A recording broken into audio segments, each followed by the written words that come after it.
Hello everyone, welcome back to Rune Reading Wednesday. My name is Gulveg. It's that time of the week once again in which we are going to take a look into the runes and discern their meaning as to what course of action do we need to know or do in order to serve our best and highest good over the next week. This coming week is very interesting because we have a lunar eclipse coming up this, on the 19th on Friday. And so we have a gateway that is happening with this lunar alignment where the veil is opening and we have a chance to make some new beginnings. So this is going to be a very interesting Rune Reading Wednesday. Its implications as to what we need to know or do this week might actually have a longer effect than just this week. It might be at least it could even be like the next month might have some ramifications. So let's take a look.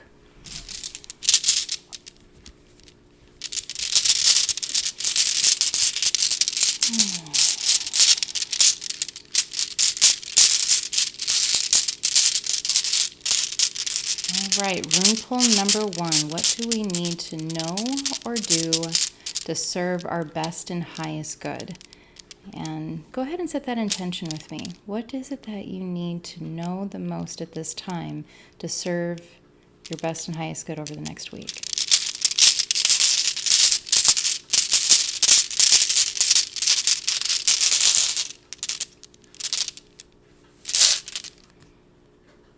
Okay. Right out the gate, not bad. We have Fehu. This is luck and wealth and all the good things. Right next to it, we have Gibo. This is reciprocation, a gift for a gift. The color in this one's a little bit hard, but it's basically an X. This is actually where we get kisses and hugs from, folks. This rune here, X's and O's. And then we have Hagalaz, chaos before creation.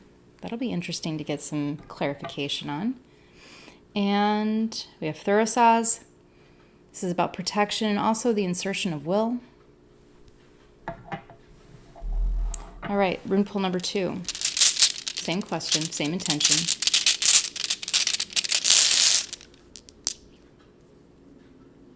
We have the cart, Rhytho. It's about movement, shifting. We have the 2 sticks that rub together. It's kind of the friction that actually creates creation. Nauthies. Rune Pool number 3.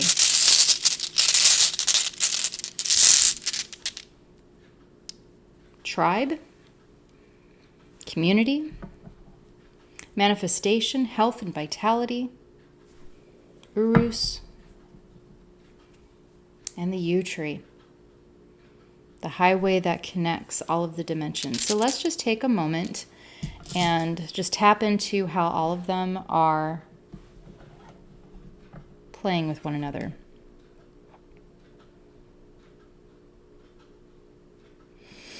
So what's really interesting to me is that when we pulled the first 4 runes, we had the wealth, luck, and we had reciprocation.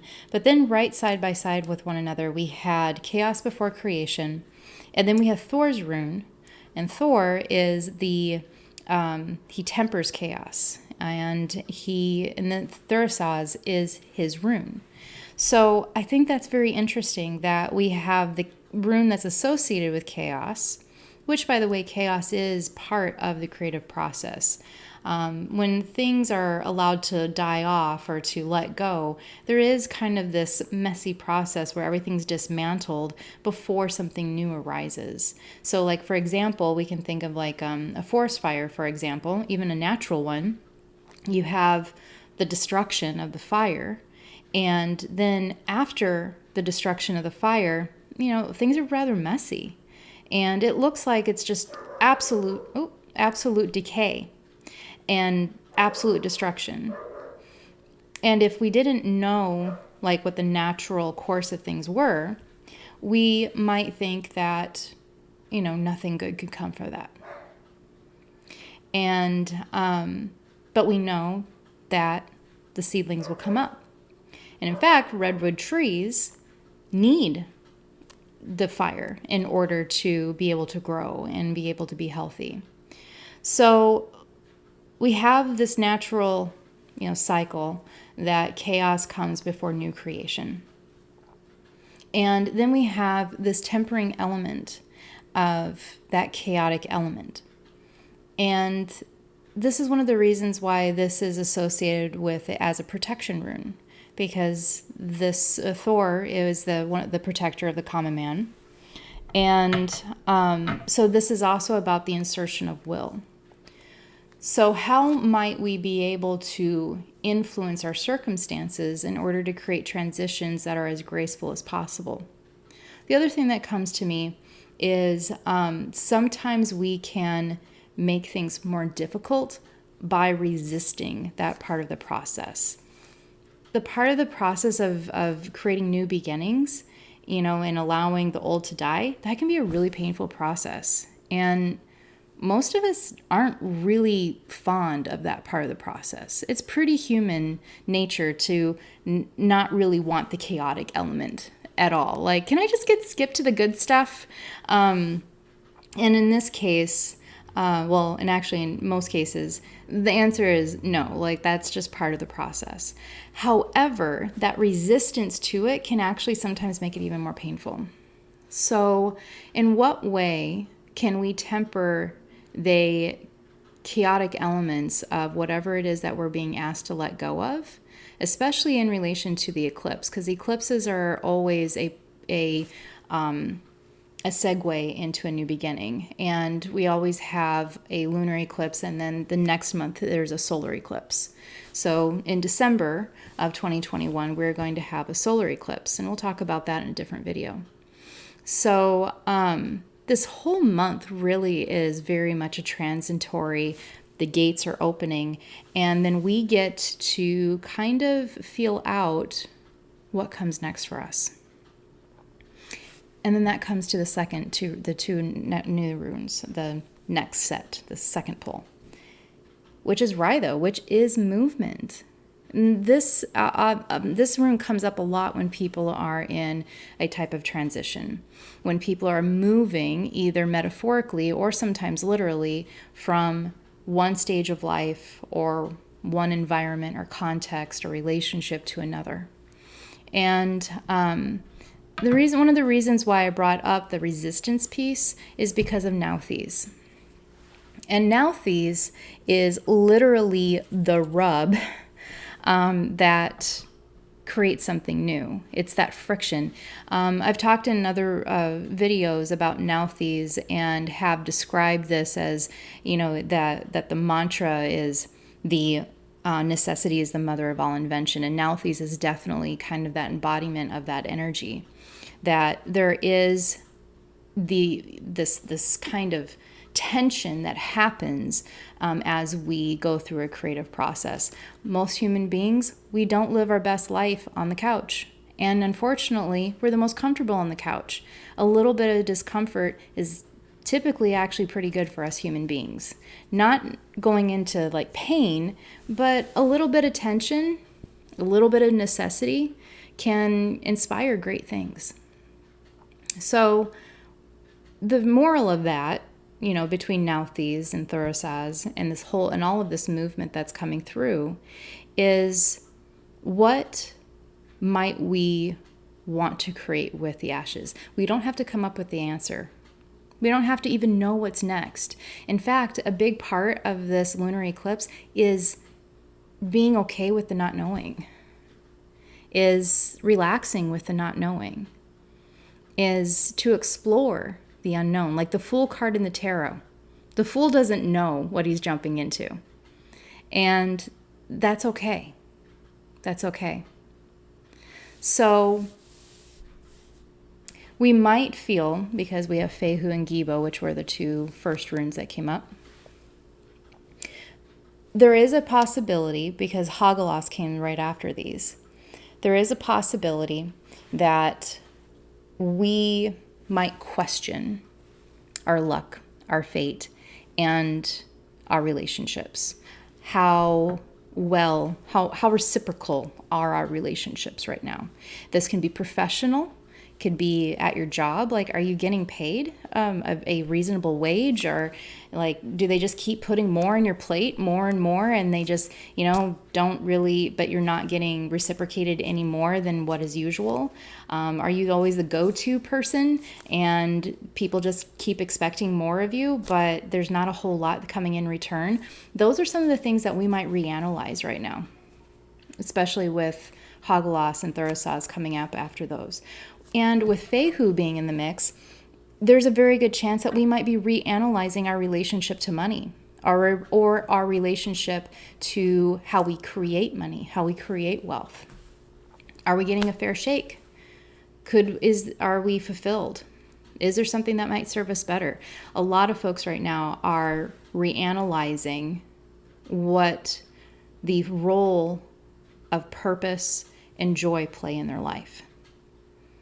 And that brings us to the third runes, which is about community and vitality, that which truly sustains you. And I really think that the first two sets of runes that we pulled is really coming to a culmination around getting clarity on this. Who are your peeps? Who's really those folks who will support you? Who are those people that you can really call your community? Not just folks that you're in physical proximity to. You can work side by side with a person all day long and you two could be complete total strangers. Or maybe you just don't like each other. And likewise, there's certain folks, if you're lucky enough to have these kind of or at least one of these kind of relationships in your life, where there might be somebody in your life that you might not talk to for years. And then you guys pick up like you didn't miss a beat. So who are your peeps? Who's your true community? And what is it that truly sustain you? Urus is about manifestation, and it's about physical vitality.